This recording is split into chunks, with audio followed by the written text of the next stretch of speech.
Breaking news tonight, Donald Trump has just made the first big move to fill his foreign policy and defense team. CNN has learned he has offered the National Security Advisor job to retired Army Lieutenant General Michael Flynn. General Flynn, who was a fixture on the campaign trail, ran the Defense Intelligence Agency for 2 years under President Obama. Before that, he served as General Stanley McChrystal's top intelligence officer in Afghanistan. Some background now from CNN's Barbara Starr. I have called on Hillary Clinton to drop out of the race because she put our nation's security at extremely high risk. Retired Lieutenant General Michael Flynn, now considered a leading candidate to become Donald Trump's national security advisor. Flynn harshly criticized Hillary Clinton's handling of sensitive information during the campaign. This overclassification excuse is not an excuse. If it's classified, it's classified. But Flynn's own record with classified information has been called into question during his military career. On at least 2 occasions, his handling of classified information came under scrutiny by the U.S. military. 2 former government officials with direct knowledge of the issue tell CNN during the time Flynn oversaw intelligence in Afghanistan, he shared classified information with Pakistan on terror networks responsible for killing American troops. Intelligence, the sources say, came from another agency. Flynn wasn't supposed to share it. They say he was trying to convince Pakistan to stop sheltering terrorists. Asked by email about the allegation, Flynn told CNN, "It is not true, not even close." Flynn declined to comment further for this story. In a separate incident, the 2 officials CNN spoke with said Flynn did not follow established security procedures when he shared classified intelligence with allies. Flynn has acknowledged that one, telling the Washington Post, "The investigation on me was for sharing intelligence with the Brits and Australians in combat, and I'm proud of that one. That was substantiated because I actually did it." Flynn says he had permission to share the classified information. In both cases, sources say the retired general was informally reprimanded at the time, but never charged with wrongdoing. And in 2010, while still serving as a senior officer, he published an article criticizing the state of U.S. intelligence operations in Afghanistan. CNN has learned that the CIA was so furious at Flynn for publicly disclosing shortfalls, it complained to the Pentagon, which had signed off on the article. Flynn joins tremendous access and credibility with Donald Trump. What makes General Flynn different from so many others that we've heard about on Donald Trump's transition team is he's the one with the real experience fighting on the ground in Afghanistan and Iraq.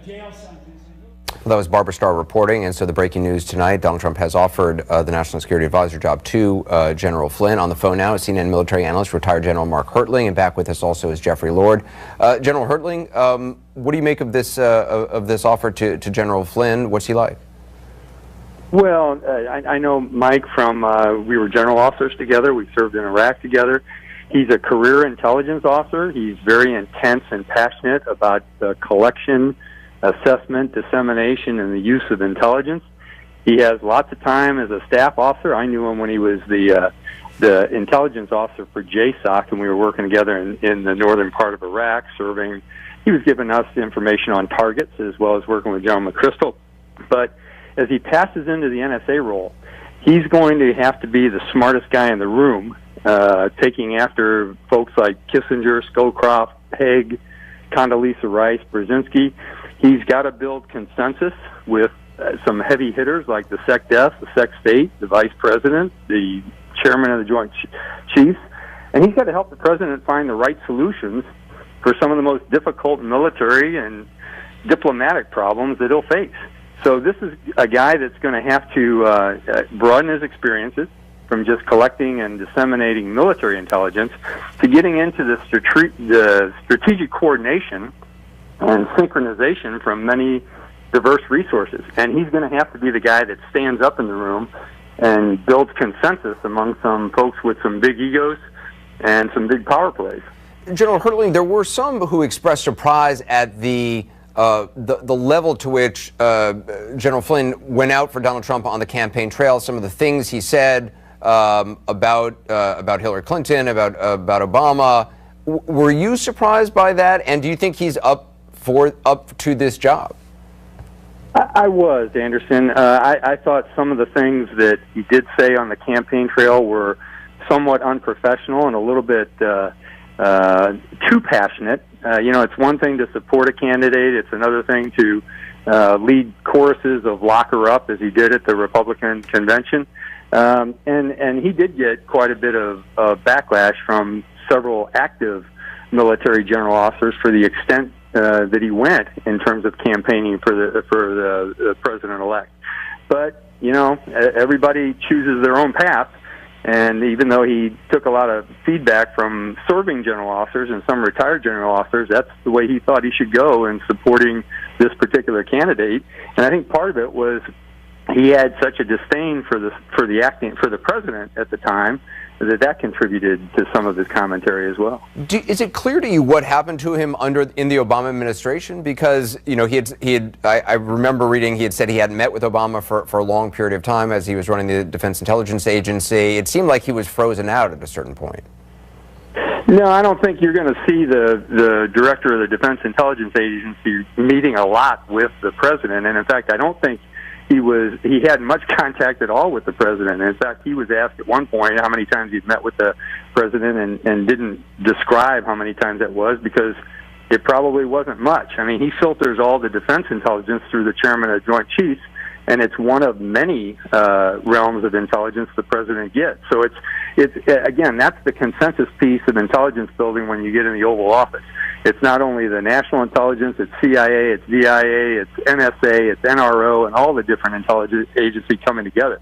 So you're not going to put all those folks in one room and have them squabble in front of the president.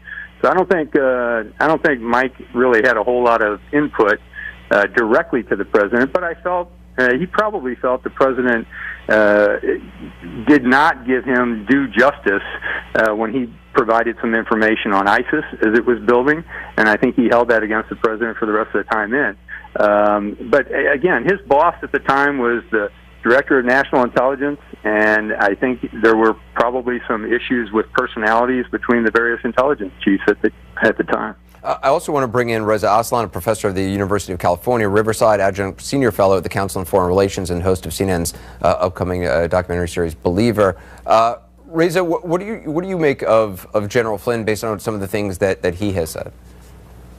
Well, I think it's quite concerning to think that our national security advisor, someone who, of course, is going to have to be dealing with a very real threat from certain Muslim majority countries, has been on record saying things like Islam as a religion is a cancer, that it's not even a religion, it's an ideology. He said, quote, that fear of Muslims, not fear of radical Islam, not fear of Muslim terrorists, fear of Muslims is rational. I think these are going to be very difficult ideas for him to reconcile with this new position that the president-elect has put him into. Jeffrey Lord, as a Trump supporter, obviously he has been very loyal to Donald Trump. He's been out on the campaign trail, as we discussed. What do you think of him as national security advisor? I think it's the perfect fit for him. I think that's exactly where it should be. You know, there was some talk during the summer that he might be the vice presidential nominee, which I thought was a bad decision there, because I didn't think he was probably much in the politics department here, and that was a very political job. But as the General Hertling has said, this has been a collection in this job of people who've been both military leaders like General Scowcroft and academics like Henry Kissinger, Walt Rostow, McGeorge Bundy, etc. So I think he fits right into that tradition as a military man, and I think he'll do very well. In terms of consensus building, in terms of that, Jeffrey, do you have any concerns based on what you heard from General Hertling and some of the? No, I mean that's a valid point the general makes, but I really do think that he'll adapt. I mean, this will be his job, and he will have to do it, and I'm sure he will. And the comments that Reza pointed to. Yeah, look, I mean, this is an issue that is certainly a hot button here in the campaign, and in terms of President Obama not talking about radical Islam, etc. I think that there are a lot of people in this country that have that point of view, and so it will be at the table. There will be people with other points of view, and they will be there as well. General Hertling, I mean, based on the things that Reza mentioned, is that a concern for you? It is a concern for me, Anderson. I'm very concerned. I've read Mike's book.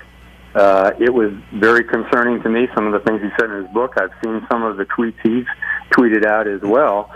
And I think it is somewhat of an extreme view that Mike has on many issues. And with a national security advisor, from my read of history, and Jeffrey certainly has had frontline experience, that's the calming force in the room. They have to listen to other people's arguments and then help the president make decisions.